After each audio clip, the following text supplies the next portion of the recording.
Woodpeckers move weird.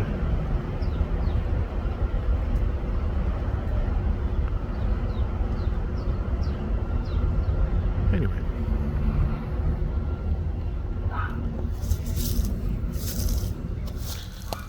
So, pulls down. Cleaning up the garden. It's November 8th and it's 55 degrees out. As you can see, I pulled most of the stuff. We've had 4 freezes now. One was really hard. We got down to 27 Fahrenheit. But still had a fair amount of stuff to pull out of the garden. Some Brussels sprouts, some tomatoes, a few melons, some peppers, strange enough. So, yeah, no complaints there. I did find, first, tons of tomatillo that just didn't make it to maturity. That gigante tomatillo didn't really perform. And then this pepper is a datil pepper. It didn't produce anything. But yeah, you can see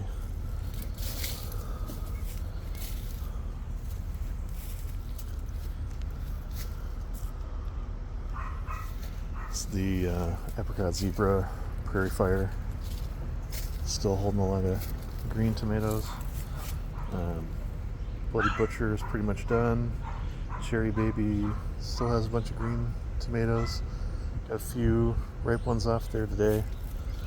And then the yellow pear, which is still cranking them out. Yellow pear seems surprisingly cold hardy. There's a Cherry Baby. You can see it's not very red. Very, very savory and sour. The apricot zebra, a few I've gotten off here that are ripe today, very, very sweet. Incredibly sweet, like an actual fruit. Something you'd eat for dessert. But pulled all the carrots. We got about 2 1-gallon bags of carrots out of the garden, which is great.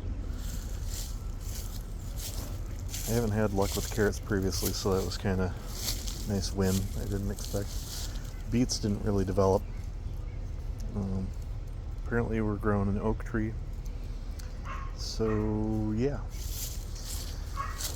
A lot of carrots were tiny little dudes like this. Which, fine to eat, but when you have hundreds of carrots, getting down into the, a couple dozen that are tiny just doesn't make sense. Kale, what's left of it, still very healthy. This will probably last well into December. Asparagus and dill putting out for seed. The elderberry is still going strong. What else we got? Another kale over there. This broccoli is amazing. So actually just ate some broccoli off this today. I just let it continue growing after the main head was harvested. But check that out. This is just, I don't know, really, really chunky dude. Kind of a shame to rip it out. It's impressive. Strawberries still humming along. I'm going to plant some garlic. I've got a couple cloves of music that I was actually able to grow that I'll put back out here. Rosemary still going. Mad Hatter pepper, weird enough, still alive. Gonna see if these will redden up. It's dropping leaves, but it's not dropping a lot. I mean, it's still holding on to them pretty well. Not that one. Not that one. Oh, that one's still... Nope. Still got some marigolds. It's kind of weird. But yeah, you can see everything I pulled out. It's just, I don't know. It's kind of a relief this time of year to be done. But at the same time, it's kind of bittersweet. And these tomatillos, they just... They're not quite mature. Trying to get that skin off this one. You can tell the skin's still clinging on real tightly. It hasn't split on its own. The fruit, very pale. These just really aren't worth the effort, in my opinion. The Chupon de Molinalco tomatillo produces tomatillos that look like this, which when they're fully ripe, they turn yellow. It's kind of interesting. They're very good when they're green still.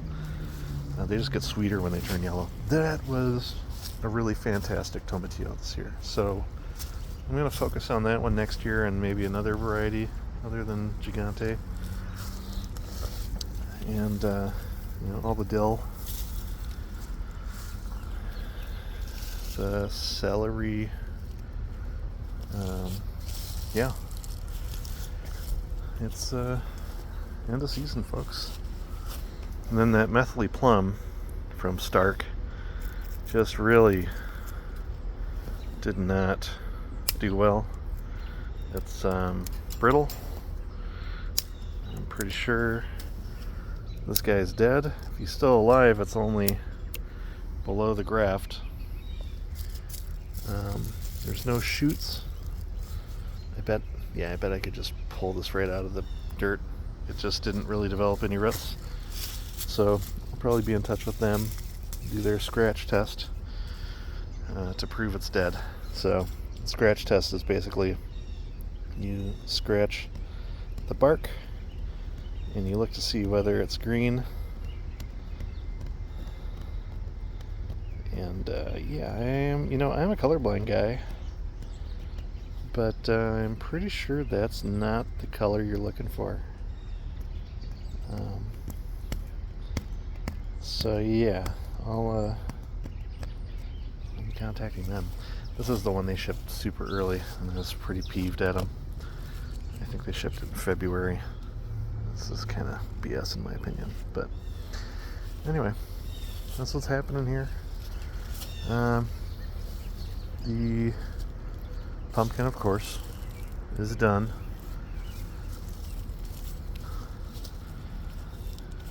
And then, let's see, the only other real interesting thing is the plum. Still holding on to its leaves. Or other older plum. This was put in last year.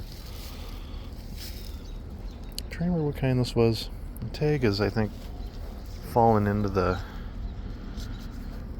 basket there, but it starts with an A, not American. I'll have to remind myself at some point. And then this asparagus made it through the year. The grapes are still holding on to leaves. They didn't produce any fruit, but they put on more volume, which is great. Maybe we'll get fruit next year. And then the peach. I have no idea why peach holds on to its leaves so late into the year. I mean, it's still growing. I pruned this thing, and it's put on new growth. So, but I mean, just look at the size of the trunk on this guy. You can actually see how much it's grown because I had it clipped. I kind of pinched it a little. Yeah, I know, probably not the best approach, but it was an emergency. It's not putting up any new shoots, so that's nice. But yeah, it's finally splitting its bark, so it's turning into a real grown-up tree. That's cool. And then, of course, that volunteer tree, oh, come on, words. Mulberry. Grown strong. I haven't moved it yet. It's hard to get to all that stuff. But yeah, I hope the end of season's going well for you. And I guess I'll talk to you next time. Bye.